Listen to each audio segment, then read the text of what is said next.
برضو خلينا نتكلم دكتور عن الأخطاء اللي ما لها حل في عملية التجميل.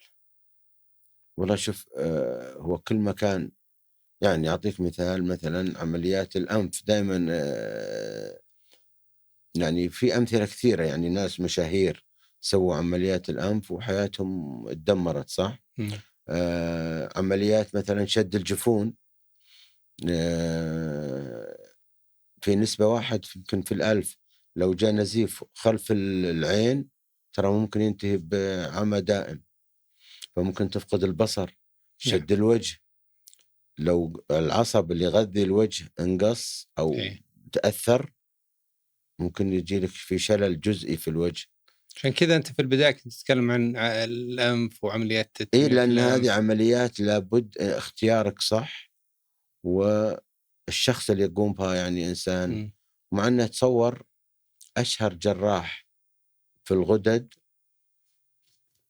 قطع الأحبال الصوتية، الواحدة من أكبر المشاهير في لندن، فقدت الصوت، صارت ما تقدر تغني.